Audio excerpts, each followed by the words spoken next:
Pois é, pessoal, a gente falou ontem sobre o caso do STF que decidiu que as empresas, agora que não existe coisa julgada em tributário, embora as empresas tenham ganho uma ação no próprio STF para não pagar o imposto, se depois o STF mudou de ideia, então desfaz a decisão anterior. Eu expliquei isso em detalhes no meu vídeo de ontem, né? Mas aconteceu uma coisa nova.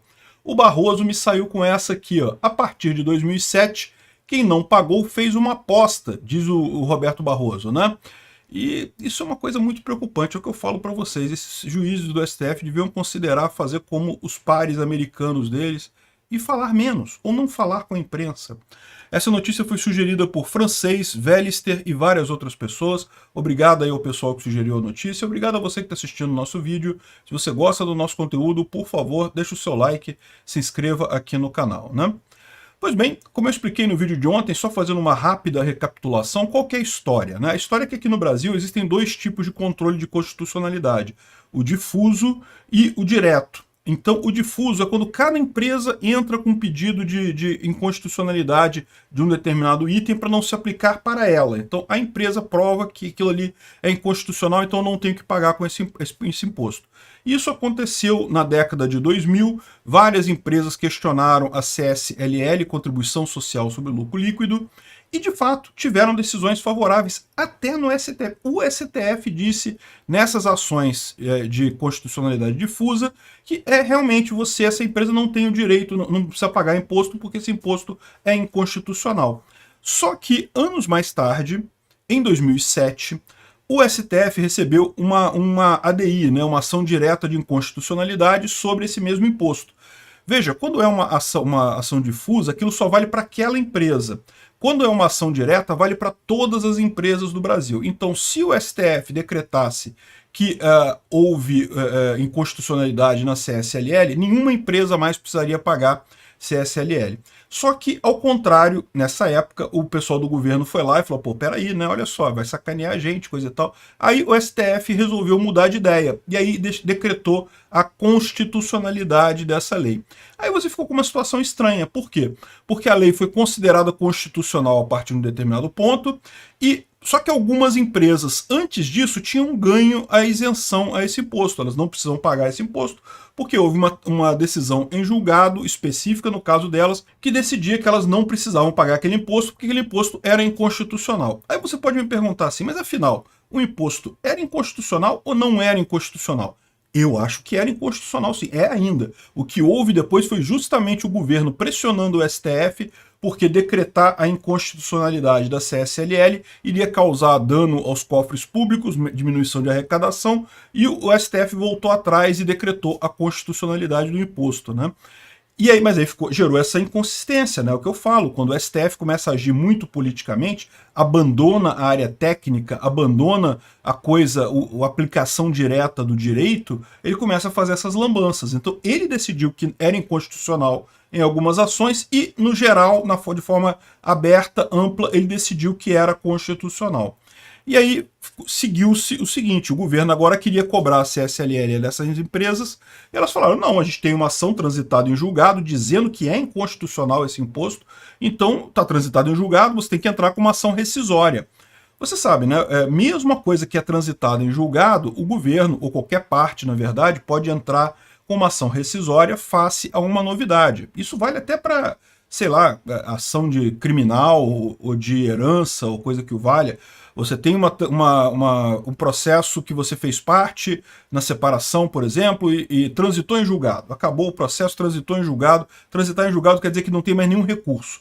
Não tem como fazer mais nenhum recurso, acabou, já está decidido. Mas, de repente, surgiu uma informação nova. No meio daquele negócio ali, você descobriu uma prova nova, uma coisa que não tinha aquela informação na época e você tem agora. Você pode entrar com uma ação rescisória e tentar rever a coisa toda, né? E é isso que o governo tinha que fazer, tinha que entrar com ação rescisória contra essas empresas para conseguir reverter essa história de que a decisão já tinha chegado até o final na hora de pagar, na questão de pagar o imposto, né? E daí o governo não queria fazer isso. Aí ficou essa que foi a briga que foi decidida ontem, né? Na verdade foi decidida anteontem, que não no momento que o STF declara que o imposto é constitucional, isso vale inclusive para ações que tenham transitado em julgado. É o que eu falei ontem, eu expliquei no vídeo de ontem, o grande problema dessa história toda é a idiotice do legislador brasileiro, que para não decidir nada, decide tudo ao mesmo tempo. No mundo todo existem dois tipos de controle de constitucionalidade, o modelo americano e o modelo austríaco. Qual dos dois é melhor? Qual dos dois é pior? Não sei. Eu gosto mais do americano, mas a verdade é que tem argumentos bons para os dois lados, né? O fato é que na hora de decidir, o constituinte chegou aqui, não, vamos adotar os dois. E aí você tem, o que a gente está vendo aqui é justamente o conflito das duas coisas. A decisão difusa está chegando de um lado e a decisão direta chegando do outro. E aí, quando você tem duas decisões diferentes, como é que você faz, né? Gerou toda essa lambança que a gente está vendo aí, né? Enfim, e mais do que isso, eles negaram a modulação temporal. O que é modulação temporal?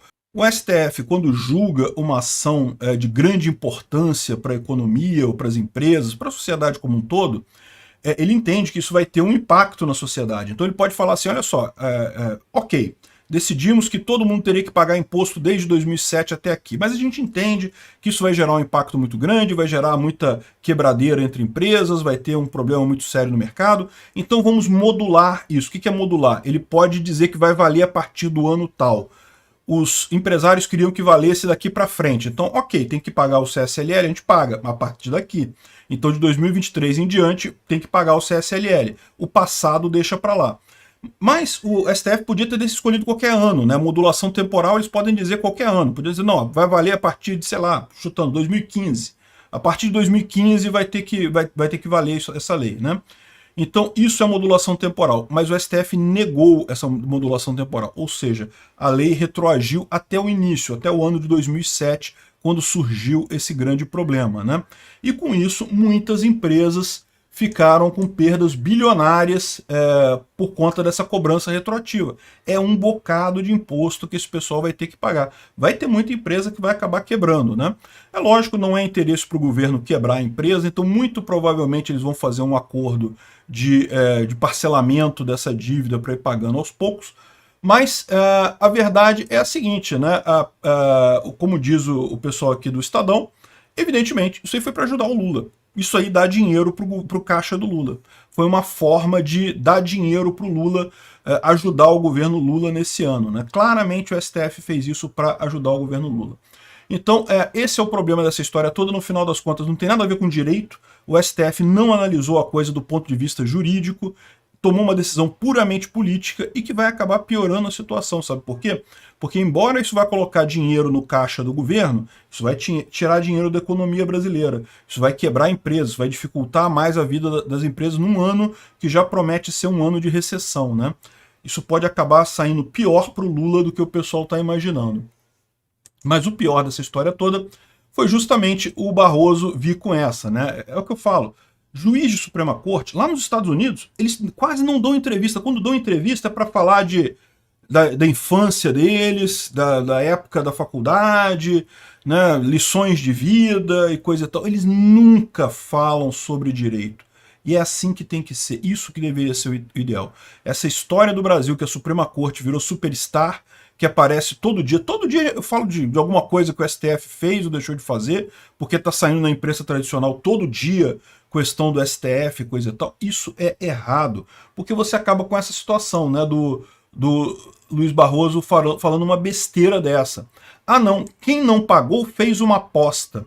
Não, meu amigo, quem não pagou estava obedecendo uma ordem, uma decisão da justiça, uma decisão transitada em julgado, uma decisão específica que tem mais força no direito do que o caso geral, né? Isso é um padrão no direito.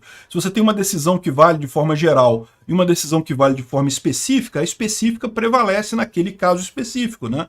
Porque dá a entender que tem alguma particularidade ali que faça a diferença no final das contas. Então, o específico vale sobre o geral. Então, o que os empresários fizeram foi, na verdade, obedecer uma ordem da justiça. O próprio STF é que validou essas ações, foi o próprio STF que decretou que o imposto era inconstitucional e transitou em julgado a matéria. Como é que ele pode falar agora, você acreditou na gente lá atrás? Você estava arriscando, né?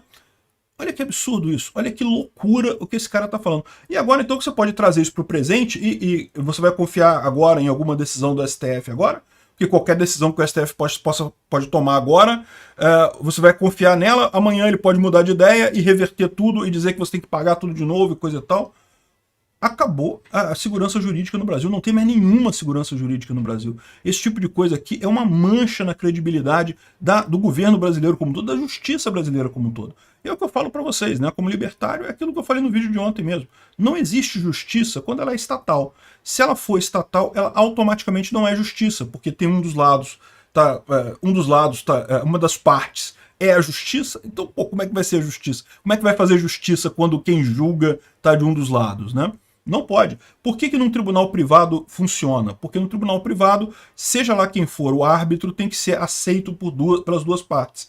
Então, como tem que ser aceito pelas duas partes, não tem como ser tendencioso para uma delas. Mas tem uma parte que é mais rica que a outra. Beleza, mas... e daí? Se a parte pobre não aceitar aquele julgador, não aceitar aquele árbitro, não vai ter o julgamento. Tem que ter um julgamento que as duas partes aceitem o árbitro. Então isso vai garantir que no final das contas você tenha julgamentos isentos. É difícil, eu sei que não é fácil não. A justiça num mundo libertário é muito mais complexa do que a justiça estatal. Mas é justamente porque ela é justiça de verdade. Não é esse arremedo de justiça, de fingir que está tomando decisão isenta, que a gente vê todo dia no STF. E o pessoal ainda veio falar, não, quem não pagou fez uma aposta. O STF brasileiro ganharia muito se os ministros adotassem simplesmente a técnica de não falar com a imprensa. Obrigado por assistir o vídeo até o final.